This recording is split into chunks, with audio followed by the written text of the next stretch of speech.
विद्यार्थी मित्रांनो, practice set 2.1 मधला पहिला पार्ट आपण पाहिला होता. तो होता identify with reason which of the following are Pythagorean triplet. Pythagorean triplet कशा पद्धतीने आयडेंटिफाय करायची असे एक दोन उदाहरणं मी तुम्हाला सोडवून दिले होते. त्याच्यातलं आता सेकंड एक्झाम्पल आपण पाहूया काय ते. मग त्याच्यात सेकंड एक्झाम्पल आहे, एक फिगर दिलेली अशा पद्धतीची.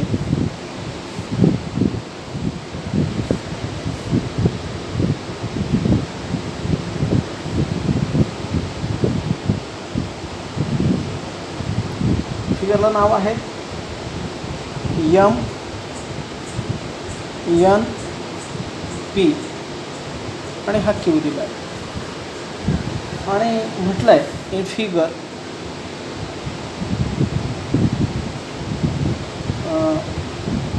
Angle MNP is equal to 90 degree. MNP is equal to 90 degree. Then segment NQ perpendicular segment MQ is equal to 9, sorry, MQ is equal to 9, QP is equal to 4, and find NQ. अशा पद्धतीचा question आहे. आपल्याला दिलेलं काय आहे, MQची किंमत दिली, हा MQ दिलेला आहे तो 9 आहे. त्याच्यानंतर QP दिलेला आहे, QP दिलेला आपल्याकडे तो 4 आहे. आपल्याला लगेच हे पाहिल्याबरोबर आपल्याला ही रेषा अशा पद्धतीच्या राईट अँगल ट्रायंगलचा जिओमेट्रिक मीन असतो. लगेच आपल्याला लक्षात आलं पाहिजे, आपण त्या दिशेने उत्तर सोडवण्याचा लगेच प्रयत्न केला पाहिजे. म्हटलं पाहिजे इन ट्रायंगल MNP मध्ये angle MNP is equal to 90 degree. एक अँगल 90 डिग्री आपल्याला तो असला पाहिजे. आणि दुसरी गोष्ट, सेगमेंट NQ हा जो सेगमेंट आहे तो परपेंडिक्युलर हायपोटेनियस कोणता आहे तो MP. या हायपोटेनियसला तो परपेंडिक्युलर ही अटच आहे त्याची. आणि म्हणून मग इथे म्हणायचं by property of geometric mean.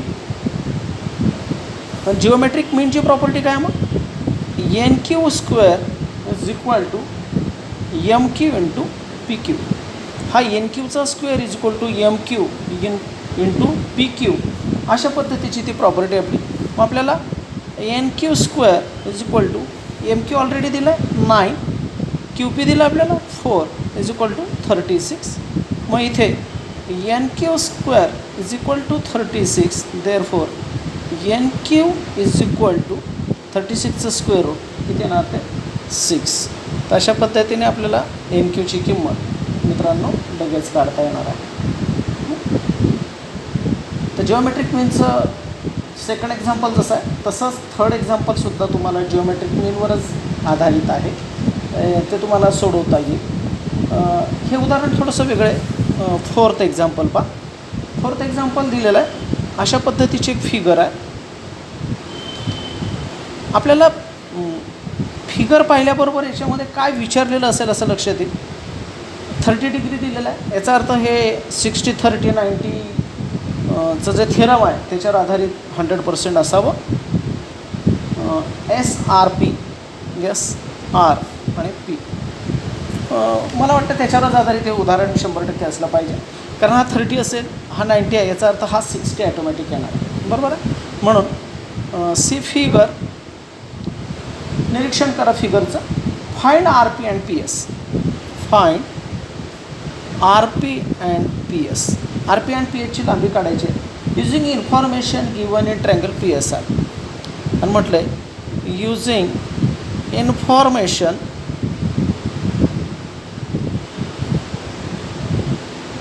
Given in triangle PSR.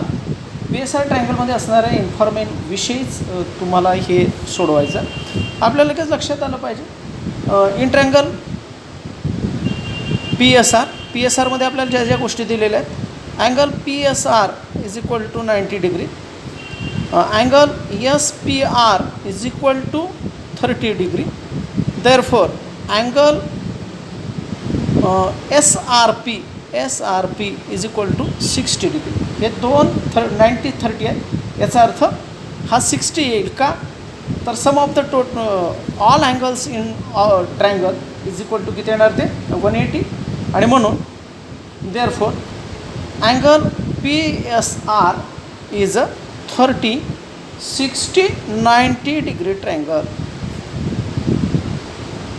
तुम्हाला आधी हे प्रूव्ह करायचं आहे की दिलेला अँगल हा 30 60 90चा आहे. आणि म्हणून देअरफॉर मग त्याचा थेरमचा जर विचार केला तर त्याच्या एस आरची लांबी S R is equal to 1/2 into R P, म्हणजे 30 अंश कोनासमोरची बाजू ही हायपोटेन्यूजच्या निम्मे असते. आपल्याला एस आर ऑलरेडी दिला आहे 6 is equal to 1/2 into R P. हा 2 तिकडे जाळताना गुणिले 6 into 2 is equal to R P. Therefore R P is equal to 12. R पीची लांबी 12 येणार. आता आपल्याला काढायचं आहे P S. P S is equal to square root of 3/2 into hypotenuse म्हणजे आर पी, कारण 60 अंश कोनासमोरील बाजू ही कर्णाच्या स्क्वेअर रूट ऑफ 3/2 एवढी असते. मग इथे आता square root of 3/2 into R P आपण आत्ता ऑलरेडी काढलेला आहे, तो आहे 12. मग बेकबे बेसक 12 म्हणजे काय नाही आता 6√3. आणि म्हणून आपल्याला इथे म्हणता येईल P S is equal to 6√3. आपण दोन्ही काढलेलं तिथे, आर पी काढलेलं आणि पी एस काढलेलं. तर अशा पद्धतीने मित्रांनो फिगर पाहिल्याबरोबर तुम्हाला हे पटकन लक्षात आलं पाहिजे हे अपेक्षित आहे. आपण आता 5व्या उदाहरणाचा विचार करूया, किंवा 6वं उदाहरण थोडंसं वेगळं आहे ते पाहूया. 6 एक्झाम्पल पहा. त्यांनी एक स्क्वेअर दिलेला आहे आणि स्क्वेअरच्या मधलं हायपोटेनियस आहे तो 10 सेंटीमीटर आहे. आता स्क्वेअर म्हटलं की स्क्वेअरची प्रत्येक साईड ही कॉन्ग्रंट असते आणि प्रत्येक अँगल हा त्याचा 90 डिग्रीचा असतो. हे आपल्याला स्क्वेअरचे अलिखित नियम आहेत हे आपल्याला माहीत आहेत. मग इथे दिलेलं आहे find the side and parameter and perimeter. Find the side and perimeter of square whose diagonal is 10 centimetre. म्हणजे 10 सेंटीमीटर कर्ण असणाऱ्या चौरसाच्या बाजूंची लांबी आणि त्याची परिमिती काढा. मग आपल्याला इथे काहीतरी विचार करावा लागेल. इथे म्हटलेलं आहे आपल्याला फिगर दिसते म्हणून इथे म्हणावं लागेल quadrilateral ABCD is a square. हा स्क्वेअर आहे कारण काय, each angle is 90 degree and each side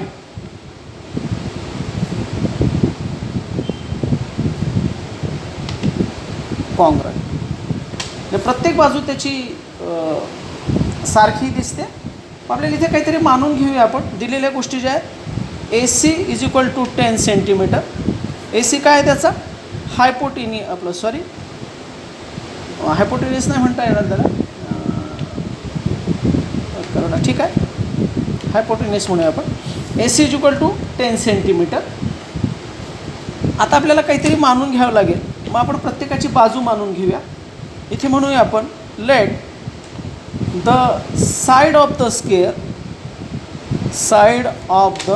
square be x centimetre. तर त्याची प्रत्येक बाजू 1 सेंटीमीटर असं आपण मानू. म्हणजेच काय, देअरफॉर ABC आणि D. AB is equal to BC is equal to x centimetre. म्हणजे याचा अर्थ हे दोन्ही बाजू 1 सेंटीमीटर आहे. म्हणजे काय, इन ट्रायंगल ABC ट्रायंगलच्या मध्ये angle A B C is equal to 90 degree आणि म्हणून बाय पायथागोरस थेरम, पायथागोरसच्या थेरमनुसार ए सीचा square is equal to A बीचा स्क्वेअर अधिक बी सीचा स्क्वेअर. म्हणजे काय होईल मग हा 10 square is equal to x square plus x square. म्हणजे काय 100 is equal to 2x square. म्हणजेच काय x square is equal to 100/2, x square is equal to 50. हा जर x square is equal to 50 आला तर x is equal to square root of 50. X is equal to 50चं square root निघत नाही, त्याचे 2 अवयव केले आपण. 25 दुने 50, 25 बाहेर निघेल. एक्स इज इक्वल टू 25चं स्क्वेअर रूट येईल 5 आणि हा कंसामध्ये मग 5 स्क्वेअर रूट ऑफ 2. मग 5 स्क्वेअर रूट ऑफ 2 काय आली, त्याची साईड आली. म्हणजेच काय A B is equal to B C is equal to 5 square root of 2. मग ही जर 5 स्क्वेअर रूट ऑफ 2 आली, याचा अर्थ काय side of square is equal to 5 square root of 2 centimetre. तर त्याची जी साईडची लांबी आहे ती 5 वर्गमुळात 2 एवढी. मग आता perimeter of square is equal to 4 into side is equal to 4 into 5 square root of 2. मग हे काय होईल आता 4×5 हा 20 आला, 20 स्क्वेअर रूट ऑफ 2.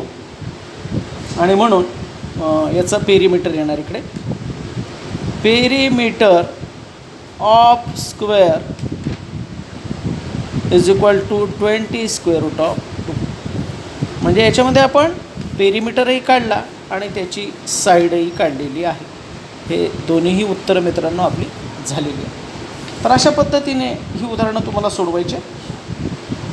7वं उदाहरण 8वं उदाहरण बऱ्यापैकी तसंच आहे, खूप कठीण नाही, ते तुम्हाला सगळ्यांना जमेल. आपण आता विचार करणार आहोत 10व्या एक्झाम्पलचा. ते थोडंसं सगळ्यांपेक्षा वेगळं आहे, पण उदाहरण जरी मोठं असलं तरी ते खूप सोपं आहे. मी एक्झाम्पल लिहित नाही, तुम्ही पुस्तकातून ते एक्झाम्पल लिहा, मी फक्त ते सोडवून देतो.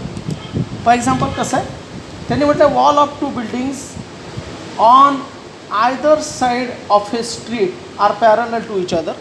2 वॉल आहेत, त्या दोन्हीही वॉल ह्या रस्त्याच्या आजूबाजू असणाऱ्या 2 भिंती आहेत आणि त्या दोन्ही एकमेकांना पॅरलल आहेत.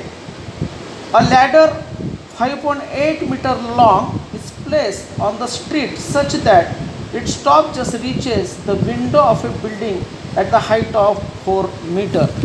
एक लॅडर ठेवला आहे, एक जिना ठेवला आहे आणि तो जिना अशा पद्धतीने ठेवलेला आहे की तो 5.8 मीटर लांबीचा जिना आहे आणि तो जिना जेव्हा टेकला जातो एका इमारतीला तेव्हा तो 4 मीटर एवढ्या हाईटला टेकला जातो. बरोबर आहे. त्याच्यानंतर on turning the ladder over to the other side, हाच 5.8 सेंटीमीटरचा जिना जर इकडच्या बाजूला तुम्ही पुन्हा सरकवला, असा इकडे लावला, तो लावल्यानंतर त्याचा पॉईंट इथेच राहील, तो फक्त या बाजूला जाईल. म्हणजे याचा अर्थ काय जिन्याची लांबी कमी नाही होणार, ती तेवढीच राहील. जेव्हा तो इकडे टाकला जातो तेव्हा on the turning the ladder over to other side on the street it tops touches the window of the other building at height of 4.2 centimetre. आणि तो एका विंडोच्या खाली साधारणतः 4.2 सेंटीमीटरला टच होतो. Find the width of the street. आणि म्हणून ह्या रस्त्याची लांबी किती आहे. आता आपल्याला समजा याला एक्स म्हणू आपण, याला वाय म्हणू. हा तयार झालेला ए बी सी ही पॅरल आहे म्हणून हे 90 डिग्री येणार. हे दोन्ही पॅरल आहेत म्हणून रस्त्याला पॅरल, त्याचा अर्थ त्या रस्त्याला 90 डिग्रीमध्येच, म्हणजे याचा अर्थ ही जी भिंत आहे ही रस्त्याला कशी राहणार आहे, परपेंडिक्युलर राहणार आहे. हे पण नक्की. याला आपण म्हणूया आता ABC, याला आपण म्हणूया D आणि याला म्हणूया आपण E. आणि मग आपल्याला आता विचार करायचा आहे तर कशा पद्धतीने हे एक्झाम्पल सोडवता येईल. आता इथे काही गोष्टी आपल्याला मानून घ्याव्या लागतील. ही आपण फिगर काढली, याच्यामध्ये आपल्याला काय म्हणावं लागेल, in figure segment XB and YD represent the wall. In figure segment काय म्हणू आपण XB and YD represents the काय म्हणताय wall of two building, wall of two buildings. दोन बिल्डिंगच्या त्या वॉल आहेत. त्याच्यानंतर जो BD येईल काय ना तो आता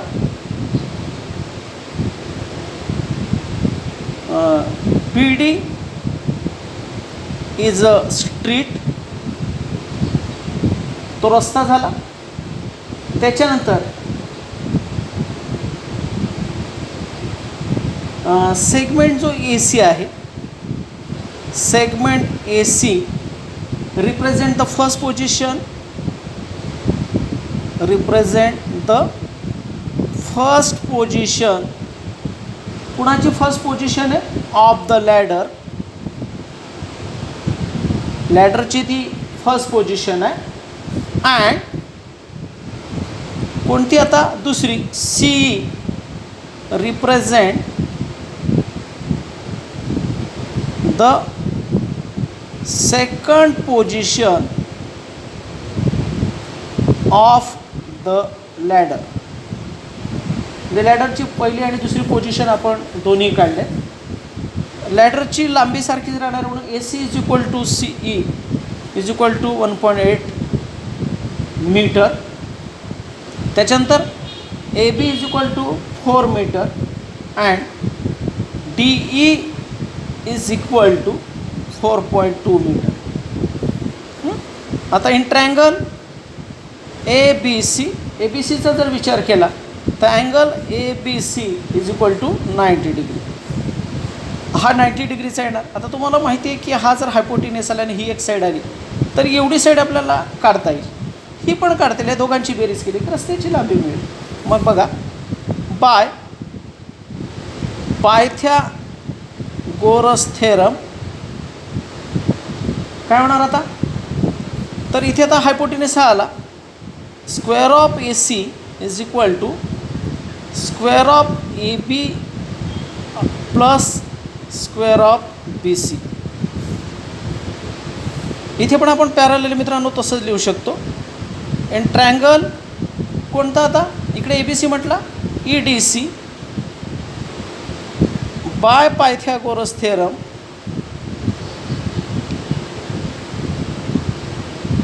काय होणार इथे आता, हा काय CE square is equal to ED square plus CD square. इथे आता ACचा स्क्वेअर म्हणजे 5.8 bracket square is equal to AB दिला आहे तुम्हाला स्क्वेअर ऑफ 4 प्लस BCचा स्क्वेअर. इथे आता C दिलं आहे तुम्हाला 5.8 bracket square is equal to इथे आता ED दिलेला आहे 4.2चा square plus CD square.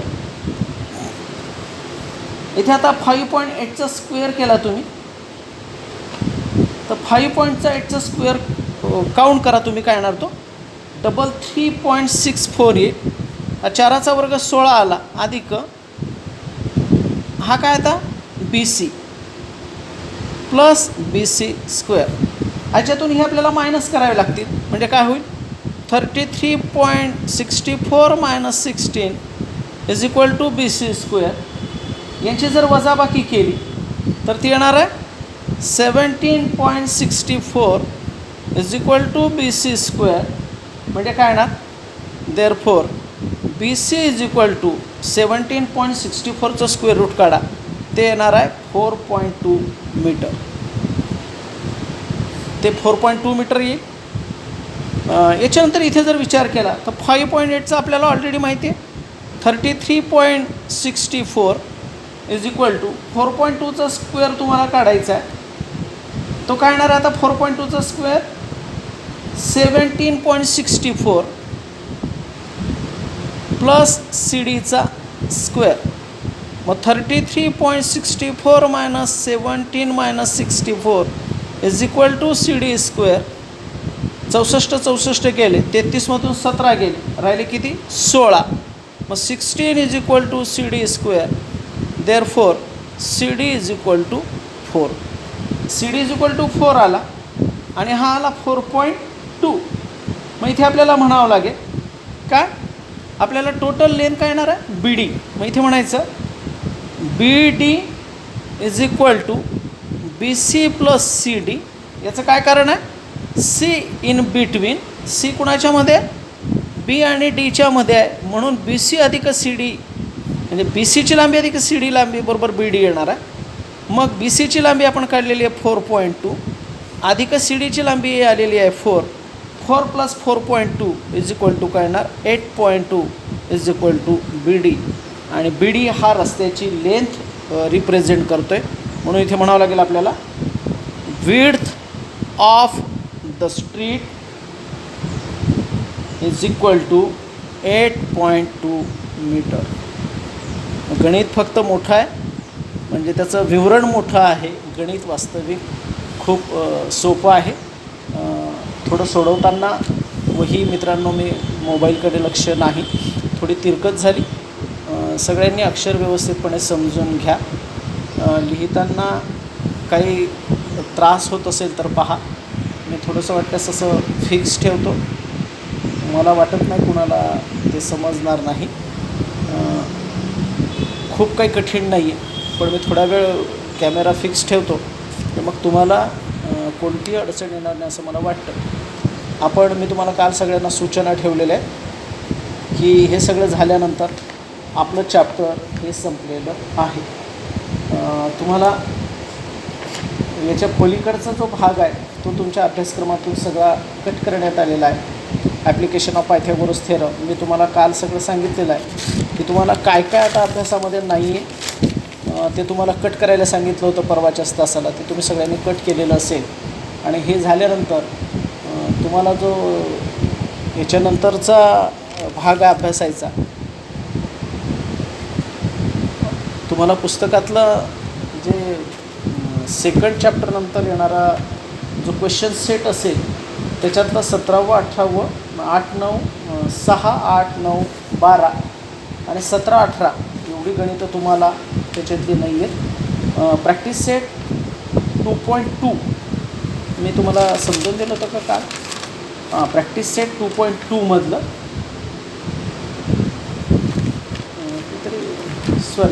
Practice set 2.2 पूर्ण नाही आहे तुम्हाला.